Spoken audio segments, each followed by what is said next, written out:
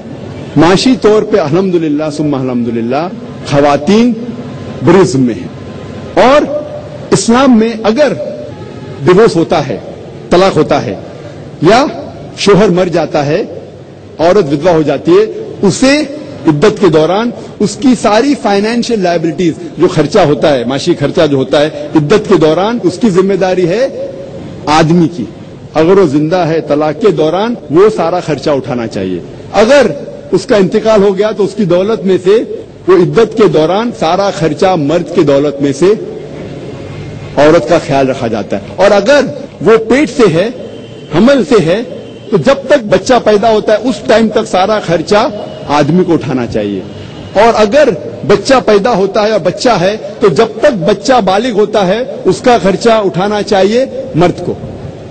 یہ ہے اسلام میں خواتین کے حقوق. اور اگر کوئی شخص کا انتقال ہوتا ہے تو اس کے انہیریٹنس میں الحمدللہ عورت کا بھی حصہ ہے. میراث کے اندر اگر کس کا انتقال ہوتا ہے تو جائیداد میں حصہ مرد کے علاوہ عورت کا بھی ہے.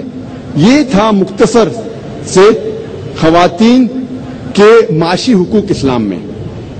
ابھی ہم تذکرہ کریں گے اسلام میں خواتین کے معاشرتی حقوق. میں نے معاشرتی حقوق کو 4 حصوں میں بانٹا ہے: بیٹی کے حقوق، بیوی کے حقوق، والدہ کے حقوق، ماں کے حقوق، اور بہن کے حقوق. پہلے ہم تذکرہ کریں گے اسلام میں معاشرتی حقوق بیٹی کے. اللہ تعالیٰ فرماتے ہیں سورہ تکویر میں، سورہ نمبر 81 آیت نمبر 8 اور 9 میں، جب وہ زندہ گڑی ہوئی لڑکیوں سے پوچھا جائے گا کہ کس جرم کے لیے تمہیں قتل کیا گیا تھا. اللہ تعالیٰ فرماتے جب وہ زندہ گڑی ہوئی لڑکیوں سے پوچھا جائے گا کہ کس جرم کے لیے تمہیں قتل کیا گیا تھا، اس کے معنی لڑکیوں کا قتل کرنا اسلام میں حرام ہے. نہ ہی صرف لڑکیوں کا قتل کرنا حرام ہے، دونوں لڑکے اور لڑکیوں کو قتل کرنا حرام ہے. اللہ تعالیٰ فرماتے سورہ انعام میں سورہ نمبر 6 آیت نمبر 151 میں، اور سورہ اسراء سورہ نمبر 17 آیت نمبر 31 میں کہ آپ اپنے بچوں کا قتل مت کرو غربت کے خوف سے. اللہ تعالیٰ آپ کو اور آپ کے بچوں کو رزق دے گا. نہیں، غربت کے خوف سے آپ اپنے بچوں کا قتل مت کرو، اللہ تعالیٰ آپ کو اور آپ کے بچوں کو رزق دے گا. یہ کہا گیا ہے سورہ انعام میں سورہ نمبر 6 آیت نمبر 151 میں. اور اللہ تعالیٰ پھر سے فرماتے ہیں سورہ اسراء میں سورہ نمبر 17 آیت نمبر 31 میں کہ آپ بچوں کا قتل مت کرو، اللہ تعالیٰ آپ کے بچوں اور آپ کو رزق دے گا. بچوں کا قتل کرنا سنگین جرم ہے. اسلام میں نہ ہی صرف بچوں کا قتل کرنا جرم ہے، خصوصاً لڑکیوں کا، لیکن جب آپ کو پتہ لگتا ہے کہ کوئی لڑکی پیدا ہوئی اور آپ افسوس کرتے ہیں، اسلام میں اس کی ممانعت ہے. اگر آپ افسوس کرتے ہیں کہ آپ کے گھر میں کوئی لڑکی پیدا ہوئی، یہ بھی اسلام میں غلط ہے. اللہ تعالیٰ فرماتے سورہ نحل میں سورہ نمبر 16 آیت نمبر 58 اور 59 میں، جب کوئی شخص کو خوشخبری ملتی ہے کہ اس کے گھر میں ایک لڑکی پیدا ہوئی اور اس کا منہ چھوٹا ہو جاتا ہے، اسے افسوس ہوتا ہے، وہ اپنا چہرہ باقی لوگ سے چھپاتا ہے اور سوچنے لگتا ہے کیا میں اس لڑکی کو ذلت کی زندگی جینے دوں یا اسے زندہ دفن کروں.